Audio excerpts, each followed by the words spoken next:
À quoi ressemble le quotidien d'un freelance WordPress? Alors moi, ce que j'aime bien faire, c'est toujours commencer la semaine par des tâches qui se feraient manger par les clients.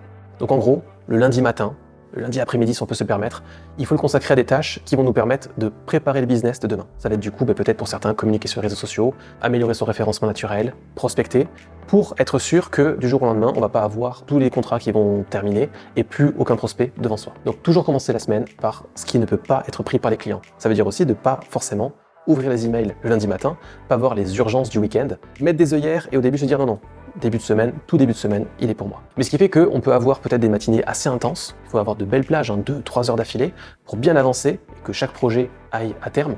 Et l'après-midi un petit peu plus tranquille, où on peut mettre également de la veille, on peut aller mettre un petit peu de réseautage en fin de journée, si on a des réseaux, mais ce qui fait que potentiellement, on pourrait réussir même à avoir une activité qui tient la route en dessous de 35 heures par semaine.